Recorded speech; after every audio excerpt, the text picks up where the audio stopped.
श्री राधा कृष्णाभ्याम नमः। सभी भक्तजनों को मेरा प्रणाम। आज हम श्री गर्ग संहिता में श्री माधुर्य खंड के अंतर्गत 17वां अध्याय श्री यमुना का स्रोत की कथा करेंगे। मानधाता बोले, मुनि श्रेष्ठ सौभरे, संपूर्ण सिद्धि प्रदान करने वाला जो यमुना जी का दिव्य उत्तम स्तोत्र है, उसका कृपा पूर्वक मुझसे वर्णन कीजिए। श्री सौभरी मुनि ने कहा, महामते, अब तुम सूर्य कन्या यमुना का स्तोत्र सुनो, जो इस भूतल पर समस्त सिद्धियों को देने वाला तथा धर्म, अर्थ, काम और मोक्ष रूप चारों पुरुषार्थों का फल देने वाला है। श्री कृष्ण के बाएं कंधे से प्रकट हुई कृष्णा को सदा मेरा नमस्कार है। कृष्णे, तुम ही साक्षात श्री कृष्ण स्वरूपा हो।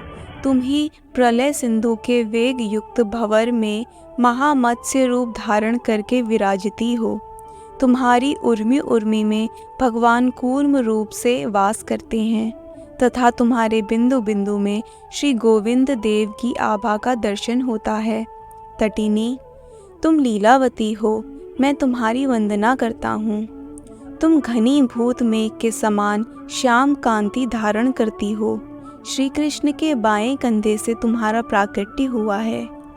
संपूर्ण जलों की राशि रूप जो विरजा नदी का वेग है, उसको भी अपने बल से खंडित करती हुई ब्रह्मांड को छेद कर देवनगर, पर्वत, गंडशैल आदि दुर्गम वस्तुओं का भेदन करके तुम इस भूमि खंड के मध्य भाग में अपनी तरंग मालाओं को स्थापित करके प्रवाहित होती हो।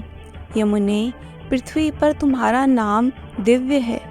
वह श्रवण पथ में आकर पर्वताकार पाप समूह को भी दंडित एवं खंडित कर देता है।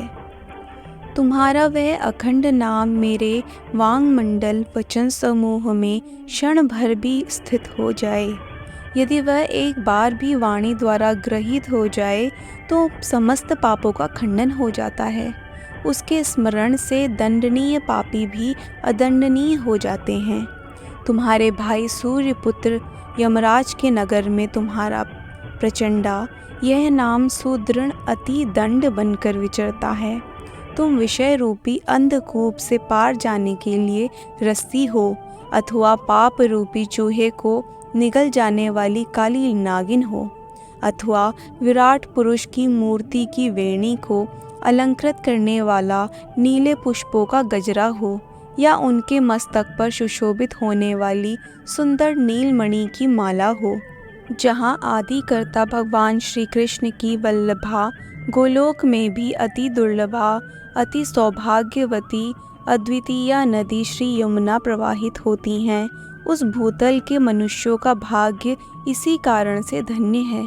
गौओं के समुदाय तथा गोप गोपियों की क्रीड़ा से कलित कलिंद नंदिनी यमुने, कृष्ण प्रभे, तुम्हारे तट पर जो जल की गोलाकार, चपल एवं उत्ताल तरंगों का कोलाहल होता है, वह सदा मेरी रक्षा करे।